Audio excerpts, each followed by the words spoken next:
thank you, and thank you all for coming. It's great to see such an engaged group, really wanting to learn more about our city.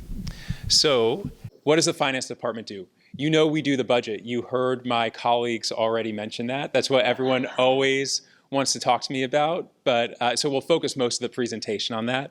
But we do other things. So we have 6 divisions in the finance department, accounting, which really kind of balances our books, budget, which we'll talk more about, infrastructure finance. They do really cool projects. So they work with a lot of developers. They use these tools like tax increment financing, enhanced financing districts, really to help fund infrastructure in the city and help projects get built. Payroll, they're really important. If they don't do their job, I have 5,000 employees really mad at me. We have procurement, who handles citywide purchasing, and we have our revenue division, which administers tax and revenue programs. So I don't know if anyone's ever had to pay a bill on the first floor of City Hall. That's finance staff who are there. So the city budget. So who can tell me without cheating and looking at your slides, what's a budget? You guys are all quiet. It's late, huh? Yeah, exactly. It's an estimate of our income and expenditures. It's our financial plan. It's our priorities. It establishes funding levels for all our departments and all our services. Again, I wish we could just pass it and then it would be done, but it changes throughout the year. And we have to follow state, federal, and local law. And so we need to pass a balanced budget. We don't have a money printer like the feds. So we operate on a fiscal year that goes from July to June. And our budget process goes on throughout the year. So this is kind of a quieter time for us. It's going to pick up a lot kind of at December and January. But right now we're kind of going through some of our forecasts, developing some of our policies for next year's budget. We closed out the prior fiscal year, and we'll be coming, in the next few months, we'll be working with all the departments to develop the budget with the city manager, and then bring it before the council for the public budget hearings. So how's the budget organized? So we can't just say, we have this much money, everyone go out and spend it on whatever you want to spend it on. So you heard Tim mention funds. He mentioned enterprise fund. Well, fund is kind of the highest level that we budget at, and we have a number of different types of funds. Then we go to the department level. So that's like police department, fire department, public works. Then we go to major object, and this is like a big category. So salaries and benefits, services and supplies, capital assets, those are major objects. And then accounts are all of your line items. So this much is for training, this much is for retirement costs and those sorts of things. So different fund types have different uses and restrictions and allowances. So the general measure U funds, that's kind of where the council has the most discretion. And so you'll have a lot of debate around that. Enterprise funds, that was what Tim was mentioning before when he talked about Department of Utilities. And so these are essentially city-run businesses. So if anyone's paid a water bill, you've paid into an enterprise fund, though that bill can only be used for water services. We have an economic uncertainty reserve in case, we all know the economy operates in cycles, right? And we don't want to not be able to pay our bills in a recession. Debt service pays off bond debt. Internal service funds, those are things like risk management and fleet. Those are services that city departments provide to other city departments. Special revenue funds are restricted, and trusts are restricted as well. We have a lot of funds. Oh, I wasn't supposed to go to there yet, because I was going to ask all of you, does anyone know how big our current fiscal year budget is without looking? Well, you looked. You're dead on. No, you're right. It's $1.5 billion. It supports over 5,000 full-time equivalent employees, and about $760 million of it is for general Measure U fund operations, with another $14 million for capital. So the rest of that is in our 300 other active funds. That other, about $700 million. So really, we want to focus on the general Measure U budget because that's where all the debate happens. That's where a lot of the decisions decisions get made. So the mayor and council can't take money from the water fund and spend it on anything else, but they can move stuff around within the general fund. So there's a lot of different ways that you can look at the budget. This is a high-level look at what departments are funded in the General Measure U Fund. So police and fire are the two biggest. You can see there's a little bit for capital, parks, finance, community development, but you can kind of see what it is. The citywide costs are things like insurance, our library services, and other things like that. So this is what I was talking about, major objects, so big spending categories. So in government, we're in the people business, and most of our budget is spent on salaries and benefits for our employees who go out and deliver services. That's about 2/3 of our budget. The other big one is services and supplies, and that includes a lot of contracts for services as well. So when we contract out with a homeless service provider, that's where that would be. And then you can see the other thing that we have that's a little bit unique in Sacramento are these multi-year operating projects. And so these are funds that the council has set aside to accomplish things over many years. And then how are we funded? Well, we're primarily funded by taxes. So sales tax, we have two types of sales tax. So one is your 1%, your Bradley Burns sales tax, and the other is Measure U. Property tax is another huge source of revenue for the city. Utility users tax. Other taxes are things like business license taxes, real property transfer tax. So if you buy or sell your house, you'll pay a one-time tax to the city. And then fees for services are another big revenue source. So if you go use a city pool and you pay that fee, that goes there. And fees can't exceed the cost of providing service. So that's a state law. So our key budget drivers, again, 2/3 of our budget is salary and benefits. So that's a big budget driver for us. So as retirement costs rise, as salaries increase, as health insurance costs rise that the city contributes to, those all drive city costs.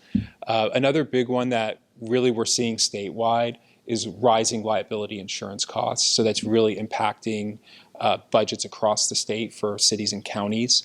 And part of that is the insurance market is a little bit wonky now, and part of that is higher settlements, higher payouts for risk management cases. We're not the only ones seeing inflation. Our service providers are as well, and they're charging the city more for that. Homeless services are a big budget driver for the city. And then again, economic conditions. So those will impact our revenue side and our expense side.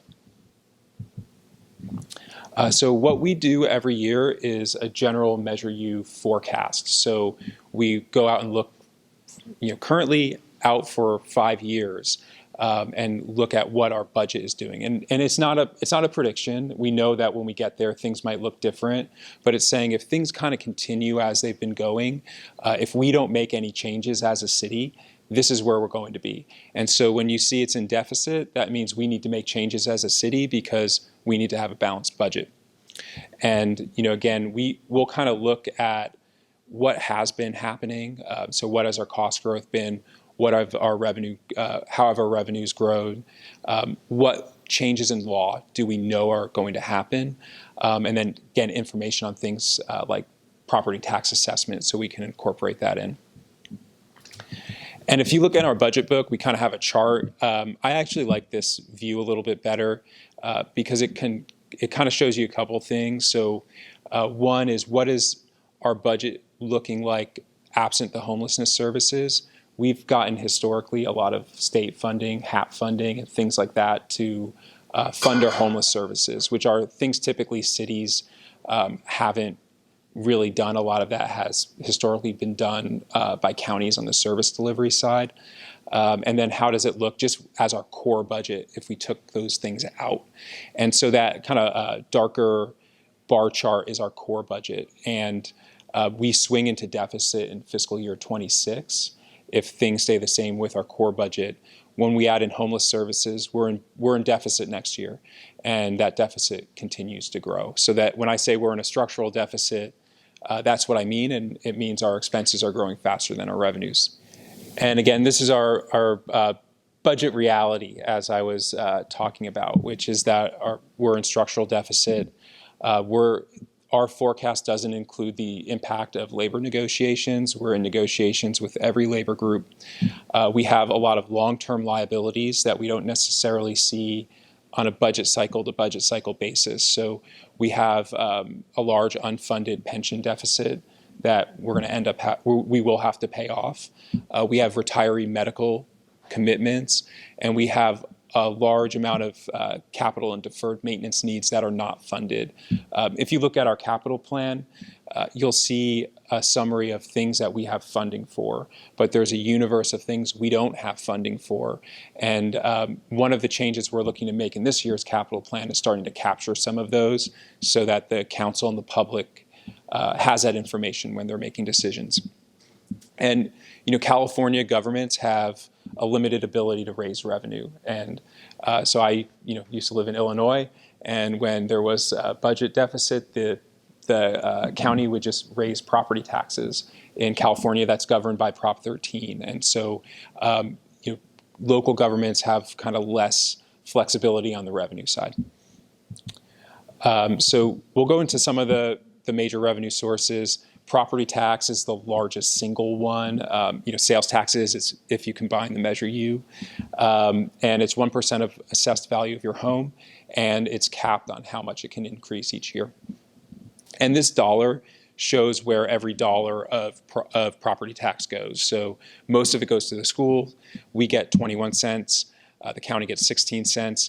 That RASA, that's the former redevelopment agencies, and as those projects wind down, that little share will go to the other taxing entities.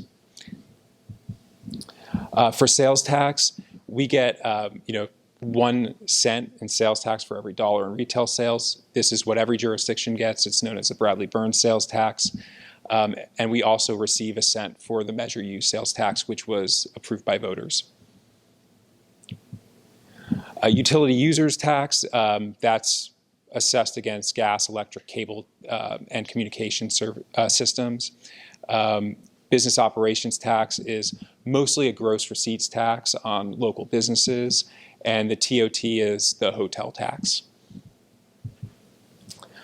So our priorities. When the council and the city manager are developing the budget, there's a lot of different things that they need to look at. Revenues versus expenditures. Again, our expenses are growing faster than our revenues, and we have limited ability to raise revenues. What are our short-term versus long-term goals and priorities? What's a one-time expense versus an ongoing expense? So if we have a one-time revenue, we don't want to necessarily go and hire a person because that person is an ongoing expense. So we want to try to match those things up. How much do you devote to your operating expenses versus your capital needs? At a certain point, if you don't fund your unfunded capital needs, your roads will collapse, your buildings will fall down. So you kind of have to look at how you're going to do that. How much goes to coordinating services versus direct service delivery? How do we balance between the departments? How do we address these unfunded liabilities? And we're doing this in an environment we can't necessarily control. We can't control the economy. We're kind of downstream of that, and we have to react to it. And we may get mandates from the state. We may have other governments kind of tell us what we can and what we can't do. So I put together a budget exercise for all of you, and I was hoping that you would all work together as a group with your table. And one thing I'll say is, I asked my staff, you can thank them because I'm giving you the happy budget exercise. So I asked them, should we do the cut budget exercise, so maybe I can get some ideas in future years, or should we do the happy one? They want to do the happy one.